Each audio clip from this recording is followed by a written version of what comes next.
আল্লাহ তাআলা এই জন্য জানাইয়া দেয়, ওরে বান্দা, তুই তো মনে করস তোর জন্য পথটাই অনেক বড় পাওনা, তুই তো মনে করস তোর জন্য সুন্দর একটা নারী অনেক বড় পাওনা। সুন্দরী নারীর জন্য যুবক আজকে মা বাবা ভুলে যায়, এমন আছে না নাই? হাইরে, এমন সুন্দরী নারী তার সুন্দরের নামে পড়ে তার বাবা মার ইজ্জত নষ্ট করে কি করে না? হাইরে, বয়স হওয়ার আগে পরকীয়া অন্যর হাত ধরে চলে যায় কি চায় না? যৌবনের লালা, যৌবনে পাগল পারা হয়ে মা বাবা ইজ্জত সম্মান সামাজিকতা না চেয়ে পাগল হয়ে যায়। অর্থাৎ আমরা ভাবি তখন যে আমার মনে হয় জীবনের সবচেয়ে পাওয়া এটাই। আল্লাহ তাআলা বলেন, বান্দা, তোর জীবনের সবচেয়ে গুরুত্বপূর্ণ সময় হচ্ছে হায়াত। তুই যাতে তোর এই হায়াতটাকে সৎ ব্যবহার করো, সুন্দরভাবে পরিচালনা করো, তোমার এই হায়াতটাকে তুমি সঠিকভাবে ব্যবহার করো। এই সময় এই হায়াতের গুরুত্ব বোঝাবার জন্য আমি আল্লাহ তোমাকে সময়ের গুরুত্ব বোঝাবার জন্য এই সূরাতুল আসর সময়ের কসম খেলাম। কারণ তুমি যদি তোমার এই ৬০-৭০ বছর জীবনের হায়াতকে তুমি যদি নাটক মঞ্চ করে রংবাজি করে তামাশা করে কাটায়া দাও, তাহলে তোমার জীবন চলে যাবে। আর যদি তুমি ইবাদতের মাধ্যমে জীবন পরিচালিত করো, জিকিরের মজলিসে এসে রাত্র কাটাও, তাহলে তোমার জীবন চলে যাবে। যার জন্য আল্লাহ তাআলা বলেন, বান্দা, তোর জীবনের সবচেয়ে দামি সম্পদ হচ্ছে জীবন, এই হায়াত। বলে সময় যে কত মহা সম্পদ, শুধু তারই বুঝে আসে যে আজ বার্ধক্যে উপনীত আছে। যারা আজকে বৃদ্ধ হয়ে গেছে, মন চায় 10 রাকাত নফল নামাজ পড়বে, কিন্তু বেচারার আর শরীরে শক্তি নেই। রুকু দিলে সেজদা দিতে পারে না, সেজদা দিলে রুকু দিতে পারে না। এই জন্য আল্লাহ রাসূল হাদিস শরীফে বলে, বান্দা তুমি, আল্লাহ রাসূল বলে, তোমরা কি করে সময়ের সৎ ব্যবহার করো। আল্লাহ তাআলা বলেন, রাসূলও বলেন, তোমরা কি করো, তোমাদের সময়ের সৎ ব্যবহার করো। আমাদের জীবনটা কেমন? মনে করে আপনি একটা মোমবাতি জ্বালালেন। কি জ্বালালাম ভাই? মোমবাতি। মোমবাতি জ্বালানোর পরে আপনি মোমবাতির আলোকে উপকারে লাগান আর না লাগান, মোমবাতিকে আপনার জন্য বসে থাকবে? জ্বলে যাবে না? একটা বিশাল বরফের স্তূপ, একজন মালিক বিশাল বরফ কিনে স্তূপ করলো, আর মালিক বরফের স্তূপ কেনার পরে আল্লাহু আকবার, ওই বরফটাকে সে কাজে লাগাবে বলতে বলতে ঘোরাঘুরি করতে করতে বরফ ক্ষয় হয়ে যায়। ওই বরফ তার মালিককে মনে হয় যেন বলে, ওরে আমার মালিক, তোর টাকার অনেক মূল্য, তুই অর্থ দিয়ে আমাকে ক্রয় করলি রে মালিক, তুই যদি চাস আমি বরফকে তোর কল্যাণে লাগা, তুই যদি চাস আমি বরফকে তোর উপকারে লাগা, আর যদি তুই সৎ ব্যবহার না করো, আমি বরফকে যদি তুমি কাজে না লাগাও, আমি একটা সময় ক্ষণে ক্ষণে ক্ষণে ক্ষণে আমি বরফের অস্তিত্ব বিলীন হয়ে যাবে। আর তখন তুমি আফসোস করে লাভ হবে না, আমি বরফ দিয়ে তুমি উপকৃত হতে পারলে না। আমাদের জীবনটাও, আমাদের হায়াতটাকেও আমাকে এইভাবে ডেকে ডেকে বলে, ওরে মানুষ, তোর জীবনটা খুবই ছোট্ট, খুবই অল্প, তুই তোর এই জীবনটাকে ইবাদতের মাধ্যমে কাজে লাগা। যার জন্য আল্লাহ তাআলা আমাদের জন্য প্রশ্ন আউট করে দিয়েছেন, যা বান্দা, দুনিয়াতে তোর জন্য সবচেয়ে গুরুত্বপূর্ণ সময়, সবচেয়ে দামি জিনিস হচ্ছে তোর হায়াত, তোর সময়। তুই সময়টাকে ইবাদতের মাধ্যমে কাজে লাগা। বলেন না সুবহানাল্লাহ। না নাটকবাজির মাধ্যমে।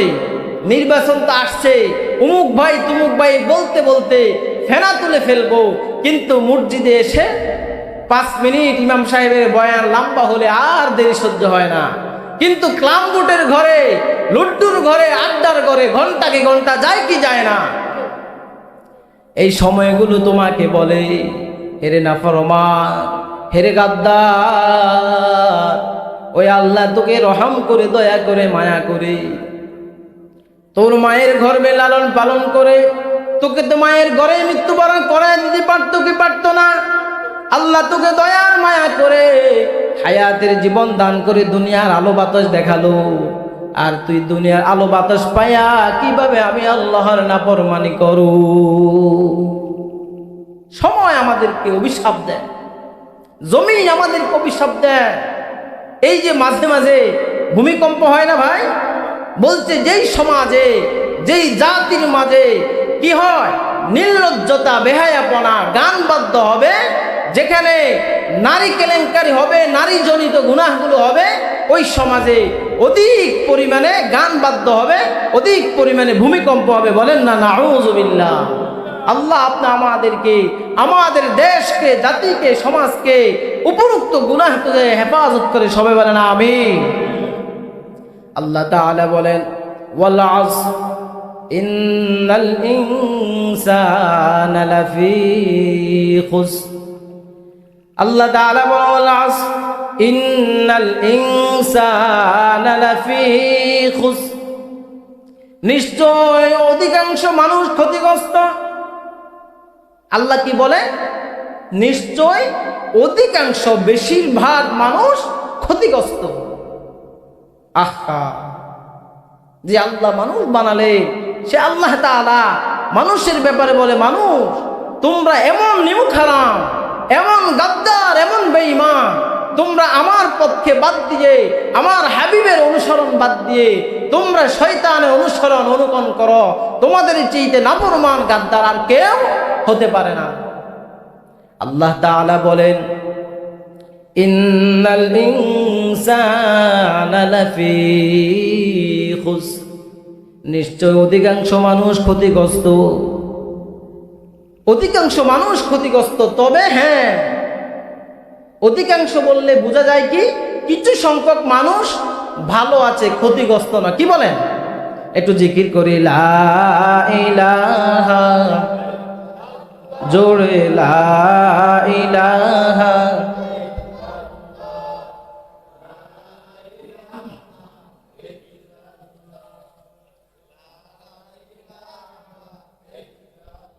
লা ইলাহা ইল্লাল্লাহ, লা ইলাহা,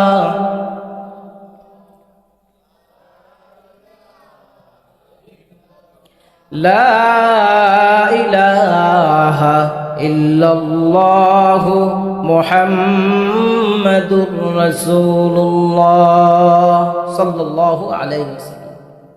তাহলে আল্লাহ তাআলা কি বলে? অধিকাংশ মানুষ ক্ষতিগ্রস্ত। তাহলে অধিকাংশ মানুষ ক্ষতিগ্রস্ত। এই ক্ষতির একটু ব্যাখ্যা দিলে ভালোভাবে বুঝবেন। ক্ষতি দুই ধরনের হয়, দুই ধরনের। একটা হচ্ছে লাভের ক্ষতি, আর একটা হচ্ছে চালানের ক্ষতি। কিসের ক্ষতি ভাই? যারা ব্যবসা করে তারা বুঝবে। লাভের ক্ষতিটা পোষানো যায়, মানা যায়, চালানের ক্ষতি পোষানো যায় না, মানানো যায় না। তাহলে বলেন দেখি কয়টা ক্ষতি? দুইটা ক্ষতি। লাভের ক্ষতি কেমন? মনে করেন আপনার প্রতিদিন ব্যবসাতে ৩,০০০ টাকা লাভ হয়, মাসে কত হাজার? ৯০,০০০। কথার কথা, কোনো এক মাস আপনার একটু খারাপ যাওয়ার কারণে আপনার ওই মাসে ৬০,০০০ টাকা লাভ হয়েছে। কত হাজার? তাহলে আপনার লস হলো কত? ৩০,০০০ লস। এই লসটা কিসের লস? জোরে বলে, লাভের লস। আরেকটা লস হলো ভয়াবহ লস। সেই লসটা কিসের লস? পুঁজির লস, চালানের লস। মনে করে আপনি ৫০ লক্ষ টাকার মাল বোঝাই করে গাড়ি করে ঢাকা থেকে শাহরাস্তির উদ্দেশ্যে আসছেন। আল্লাহ না করুন ঘটনাক্রমে আপনি সেই দাউদকান্দি ব্রিজে ভীষণ অ্যাক্সিডেন্টের মাধ্যমে আপনার মাল, গাড়ি, সামানা, ড্রাইভার সব ধ্বংস হয়ে গেছে। এটাকে কি বলে? চালানের লস। মানে আমরা একটা বলি না, আমও গেছে, সালাও গেছে। তাহলে দুনিয়ার মানুষ দুই ধরনের ক্ষতিগ্রস্ত। এক ক্যাটাগরির মানুষ লাভের লসে আছে, আরেক ধরনের মানুষ পুরো চালানের লসে আছে। কি বলেন? দুই ধরনের মানুষ। লাভের লসে কারা আছে? আল্লাহ তাআলা বলেন লাভের লস হচ্ছে তারা ইল্লাল্লাযীনা আমানু, যারা ঈমানদার, যারা ঈমান এনেছে। ইল্লাল্লাযীনা আমানু, যারা ঈমান আনয়ন করেছে তারা লাভের লসে আছে, তারা কিন্তু চালানের লসে নাই। মনে করেন আপনি ঈমানদার, হয়তোবা কারণবশত এখন গুনাহ করেন, একটা সময় আসতে পারে আপনি গুনাহ থেকে ফিরে আসতেও পারেন। কি বলেন, ঠিক কিনা? হয়তোবা আপনি গুনাহ করেই মরে গেলেন, কিন্তু ইমানের পাওয়ারে, ইমানের বদৌলতে গুনাহের শাস্তি পাওয়ার পর আপনাকে আল্লাহ তাআলা জ্বালায়া পড়ায়া আপনাকে কি করবে? একটা সময় জান্নাত দিবে কি দিবে না? জান্নাত দিবে। এটা হচ্ছে আমার আপনার চালানের লস, অর্থাৎ আমাদের লাভের লস। আরেকটা হচ্ছে যারা বেঈমান, যারা ঈমান আনয়ন করে নাই, তাদের চালানের লস, অর্থাৎ তারা খাসিরাদ দুনিয়া ওয়াল আখিরা। যারা ঈমান আনলো না, যারা নাফরমান বেঈমান, যারা এক আল্লাহ এবং রাসূলকে বিশ্বাস করলো না, তাদের ব্যাপার আল্লাহ তাআলা বলেন খাসিরাদ দুনিয়া ওয়াল আখিরা। তারা দুনিয়া ও আখিরাত উভয় জাহান তাদের বরবাদ। তাহলে আমরা বুঝতে পারলাম আল্লাহ তাআলা যে বললেন ইন্নাল ইনসানা লাফি খুসর, অধিকাংশ মানুষ ক্ষতিগ্রস্ত। এই ক্ষতিগ্রস্তের দুই ক্যাটাগরি। কিছু ঈমানদার আছেন, তারা লাভের লসে আছেন, তারা ব্যবসা দিয়ে রেখেছেন, লাভ হয় লাভ হয়, মাঝে মাঝে গুনাহের দ্বারা কিছু কি করে লস করে বসে। আর যারা বেঈমান, যারা এক আল্লাহর বিশ্বাস স্থাপন করে না, নবী মুহাম্মদুর রাসূলুল্লাহর উপরে ঈমান আনয়ন করে না, তারা সমূলে চালানের লসে আছে। কি বলেন, ঠিক কিনা? যার জন্য আমরা বলবো ইসলাম এমন একটি ধর্ম, নবী এমন এক নবী যার বিকল্প অন্য কোথাও নাই। মুহতারাম হাজিরিন, বলতেছিলাম আল্লাহ পাক আমাদেরকে পরিপূর্ণ লাভবান হওয়ার তৌফিক দান করে, সবে বলেন আমিন। যাই হোক, আল্লাহ তাআলা জানাইয়া দেন ইন্নাল ইনসানা লাফি খুসর, নিশ্চয় অধিকাংশ মানুষ ক্ষতিগ্রস্ত। তবে হ্যাঁ, কিছু মানুষ ক্ষতিগ্রস্ত নয়। ওই ক্ষতিগ্রস্ত নয়, ওই মানুষগুলো কারা? আল্লাহ তাআলা এই সূরার অপর অংশে জানাইয়া দেন 4 গুণ বিশিষ্ট মানুষগুলো ক্ষতিগ্রস্ত নয়। বলেন কয় গুণ? জোরে বলেন কয় গুণ? 4 গুণ বিশিষ্ট মানুষগুলো ক্ষতিগ্রস্ত নয়। 1 নম্বর হচ্ছে ইল্লাল্লাযীনা আমানু, যারা ঈমানদার তারা ক্ষতিগ্রস্ত নয়। ওয়া আমিলুস সালিহাত, যারা আমলে সালেহ করে। ওয়া তাওয়াসাউ বিল হক, 3 নম্বর যারা হকের দাওয়াত দেয়। এই যে আজকে মাহফিল, এটা কিসের দাওয়াত? এটাও একটা হকের দাওয়াত। আল্লাহ তাআলা 4 নম্বর বলেন ওয়া তাওয়াসাউ বিস সবর। 4 নম্বর হচ্ছে বান্দা ধৈর্য ধারণ করো। যাদের মাঝে ঈমান আছে, আমলে সালেহ আছে, হকের দাওয়াত আছে এবং সুখী দুঃখী ধৈর্য ধারণ করে, আল্লাহ তাআলা বলেন এই 4 গুণ বিশিষ্ট মানুষগুলো ক্ষতিগ্রস্ত নয়। এই 4 গুণের বাহিরে যারা আছে তারা সবাই ক্ষতিগ্রস্ত। তাহলে আমরা কি ক্ষতিগ্রস্তদের কাতারে থাকবো না লাভবানদের কাতারে থাকবো? জোরে বলেন। আল্লাহ আপনি আমাদেরকে লাভবানদের দলে অন্তর্ভুক্ত করেন। জোরে বলেন আমিন।